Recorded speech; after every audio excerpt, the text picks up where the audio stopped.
dos jogos mais esperados do Campeonato Brasileiro, Flamengo e Atlético Mineiro fizeram um jogo feio, chato, arrastado e pobre taticamente. Mas isso todo mundo já sabe. Eu queria trazer aqui hoje uma análise sob uma perspectiva um pouquinho diferente. Como Flamengo e Atlético Mineiro criaram as suas melhores chances de gol nessa partida.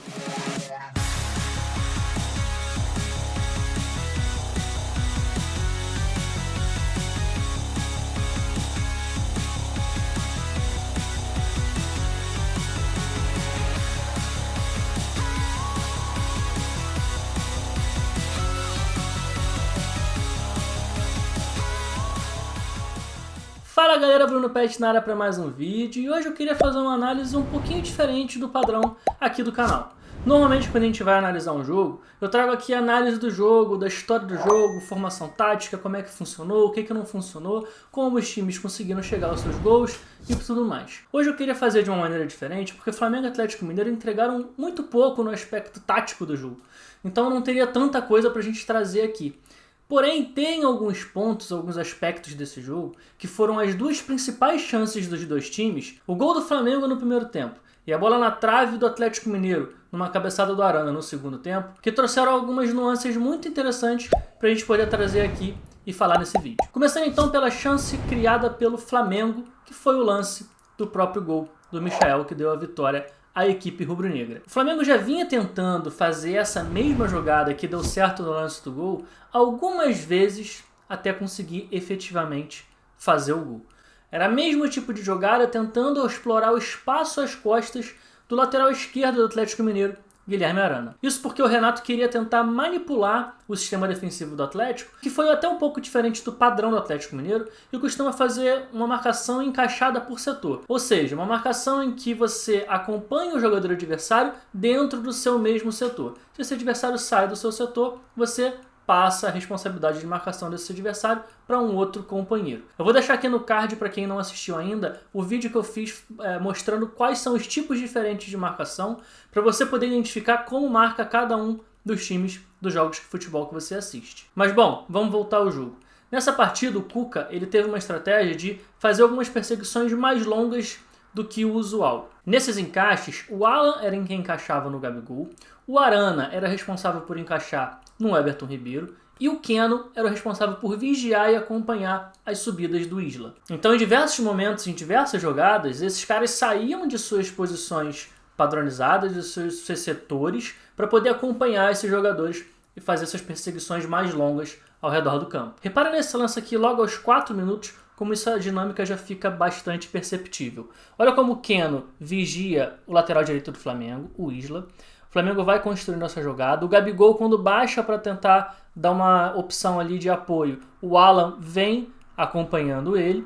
E nessa continuidade da jogada a gente vai ver o Guilherme Arana acompanhando o Everton Ribeiro, mesmo quando o meio do Flamengo baixa aqui para o corredor central, quase no corredor direito, o Arana não descola da marcação do Everton Ribeiro, saindo bastante da posição padrão dele, que é a lateral esquerda. Aos 8 minutos tem uma jogada que o Flamengo consegue fazer essa manipulação que deu certo no lance do gol, mas faltou um pequeno detalhe para o lance conseguir continuar. Vamos reparar aqui como o Isla está bem aberto, preparado para atacar o corredor. O Everton Ribeiro atrai e puxa a marcação do Arana.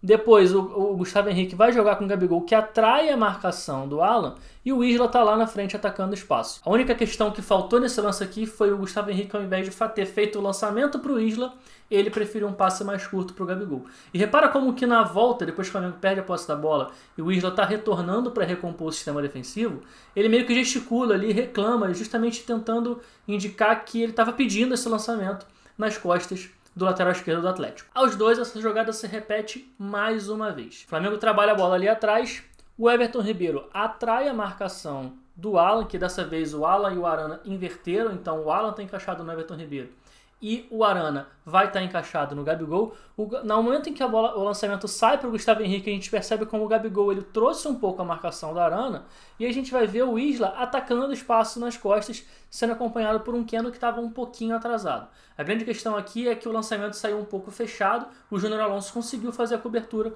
e tirou a bola de cabeça. Aos 23, o Keno toma uma atitude que vai mudar um pouco o sistema defensivo do Atlético Mineiro e vai culminar nessa mesma jogada que o Flamengo vinha tentando fazer, só que dessa vez vai dar certo e vai sair o gol. Repara como o Keno, na saída de bola do Flamengo, vai subir para pressionar essa saída e vai parar primeiro marcando o Gustavo Henrique e continuando na jogada, vindo aqui marcar o Léo Pereira lá no corredor direito, ou seja, do outro lado do campo, da onde é a posição de origem dele. Com essa movimentação do Keno, o Nacho percebe e vem fechar a linha de meio campo pelo lado esquerdo, lugar que era a responsabilidade do próprio Keno. Só que repara, o Flamengo vai construir essa jogada, repara como o Everton está fixando e atraindo a marcação do Arana, o Gustavo Henrique vai tocar no Gabigol, que já atrai pela primeira vez a marcação do Alan. O Flamengo não consegue desenvolver o jogo por ali, acaba voltando. E como o Nacho, nesse momento, está ali vigiando e encaixado na marcação do Isla, o Flamengo não consegue produzir essa jogada. Então o Flamengo vai trabalhar a bola para o outro lado, mas pelo Flamengo estar tentando atacar justamente aquele lado direito, fazendo essas movimentações, a bola vai voltar então para o Ilharão buscar aquele lado. Só que repara, aqui nesse momento, o Nacho meio que olha para o Keno e faz uns gestos ali, meio que tentando trocar de posição, ou seja, ele deve estar pedindo ali para inverter o posicionamento, ou seja, para o Nacho ir para frente e para o Keno retornar e se colocar na posição de origem dele. Só que como o Flamengo decide não sair jogando pelo lado esquerdo e retornar para o lado direito, o Arão, antes de receber o passe, ele já percebe que nessa dúvida, nessa confusão entre o Nacho e o Keno, o Isla fica sem marcação, o Isla fica completamente sozinho. E quando a bola vai chegar no pé do Arão e o Keno está ainda bem atrás tentando recompor, ele vai perceber o Isla, vai fazer um belo lançamento para o Isla, que vai receber sozinho pelo lado direito.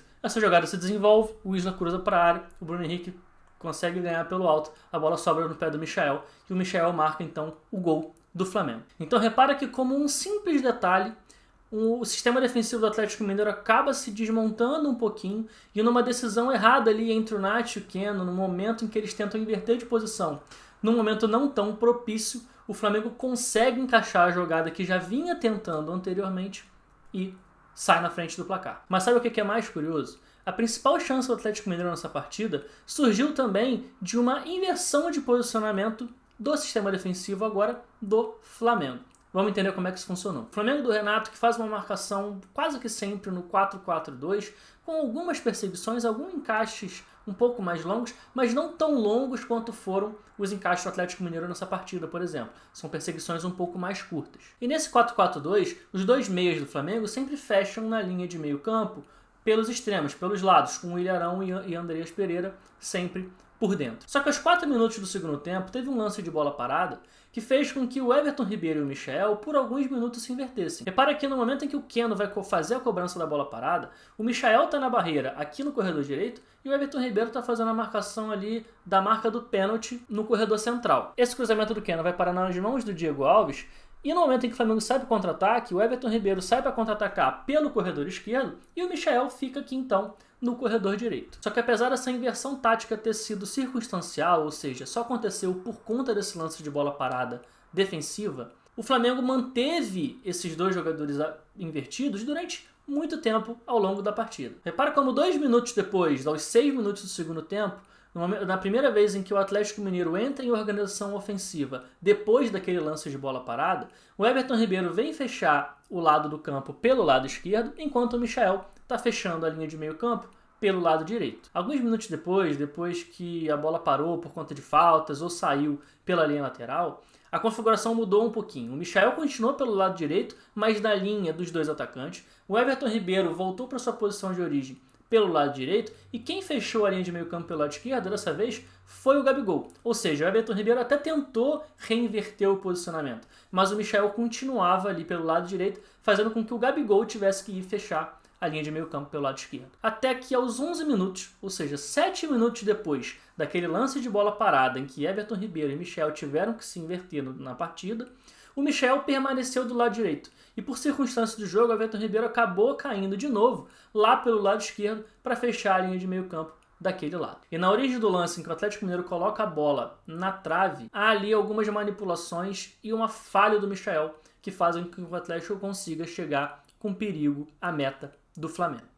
Na origem do lance, o Nacho primeiro atrai a marcação do Arão e abre uma janela no meio-campo entre o Michael e o Andreas Pereira. Repara como o Nacho ele tem uma noção ali perfeita dos espaços, ele olha e percebe o Hulk baixando entre as linhas, ele segura a passada, dá um passo para trás para tentar puxar junto com ele a marcação do Arão, porque ele sabe que o passe do Alan deve sair justamente naquela janela que está ali desguarnecida entre o Andreas e o Michael, onde deveria estar, teoricamente, o William Arão. Esse passe do Alan, então, entra exatamente nessa janela, o Hulk consegue segurar a marcação do Léo Pereira e dá o passe para o Guilherme Arana. Só que se nos lances anteriores o Michael conseguiu marcar o Guilherme Arana e perseguir ele até o final, nesse lance aqui o Michael não acompanhou e deixou o Arana receber livre o passe do Hulk. O Guilherme Arana consegue acionar o Diego Costa, que aciona o Jair entrando pelo lado direito. E repara, no final da jogada, o Isla está contra 3 jogadores do Atlético Mineiro que estão atacando a segunda trave.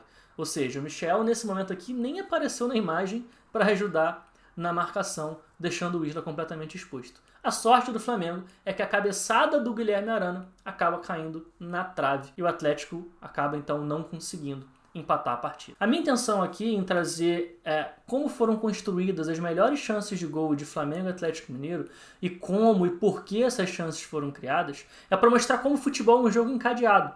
Como que às vezes uma ação tomada lá atrás vai acarretar num problema lá na frente. Então, assim, os jogadores de Flamengo e Atlético Mineiro mostraram que tem esse conhecimento tático macro do time. O Nacho conseguiu compensar o Keno e o Michel e o Everton Ribeiro se compensaram mutuamente. Só que nessas trocas circunstanciais, às vezes um detalhe, uma falta de conhecimento, uma falta de entendimento das funções inerentes àquela posição podem fazer com que um pequeno detalhe gere um lance de perigo para o adversário, que pode, no final das contas, determinar o resultado final de uma partida, que foi justamente o que aconteceu nessa vitória do Flamengo para cima do Atlético Mineiro.